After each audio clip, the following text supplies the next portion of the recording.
Hi, it's Lindsay Spears. And Emily Hatfield. We're here with the Spears team. We have a lot of letters that come to us from lenders.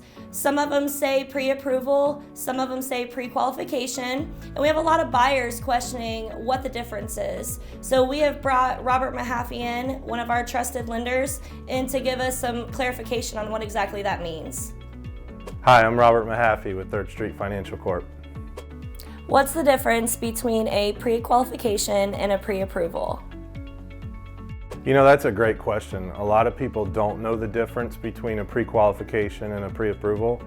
A lot of it has to do with what's done verbally and what's actually verified.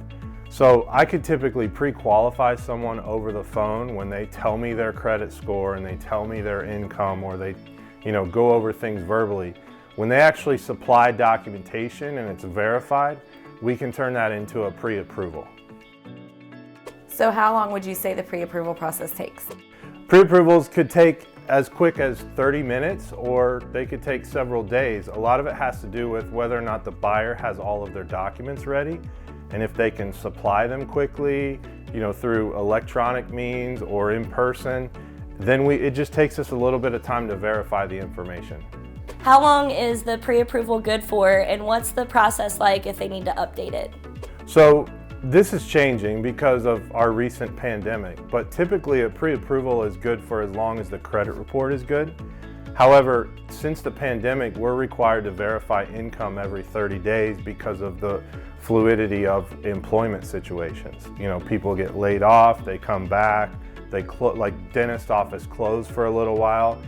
It's all different now, and so it's more contingent upon the income than it is the credit. To update a pre-approval, you would just have to supply updated pay stubs. What are some things you suggest to help speed up the pre-approval process? One of the ways you could speed up a pre-approval is definitely to have everything ready. You can have everything either through a thumb drive that you could supply to us to verify, or have it already saved in an electronic format that could be emailed or uploaded through our secure borrower portal. But the faster you get us the information, the faster we can get it completed for you. So as you know, the market right now is super competitive. Having an aggressive team of agents and also a knowledgeable loan officer is key right now for buyers. In your opinion, what are some suggestions you can make to help a buyer submit a winning offer? So there's a couple of things that I think help buyers' offers stand out. The first thing I would say is that if you can have the best type of financing there is, which typically is a conventional loan with at least 20% down, that's going to be the most attractive. The second thing I would say is if you show that you're serious about this offer and you place a decent amount of earnest money as the deposit, it is refundable. But if you walk in with an offer of a $5,000 earnest money, they're like, hey, these people mean business. So the first thing I would say would be to have a significant earnest money deposit.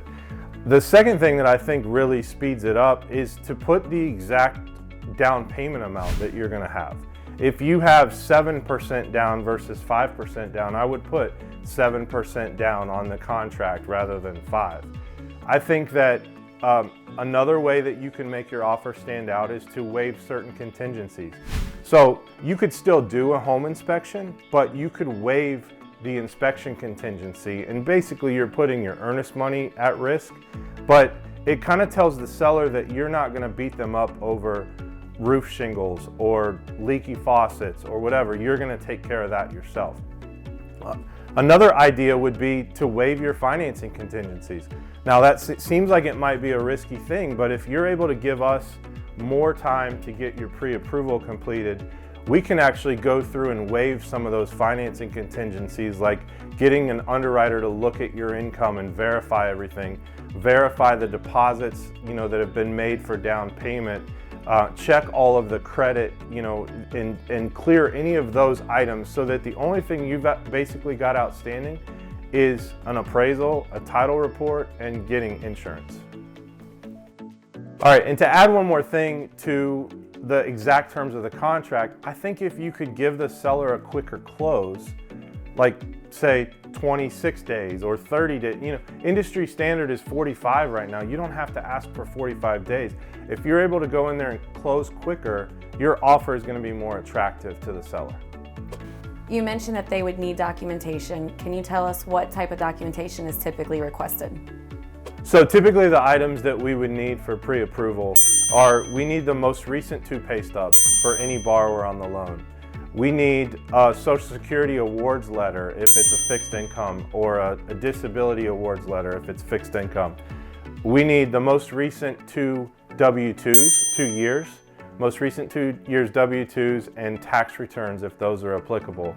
We need the most recent 2 months complete bank statements. And if it applies, we would need a divorce decree / child support order and or bankruptcy papers.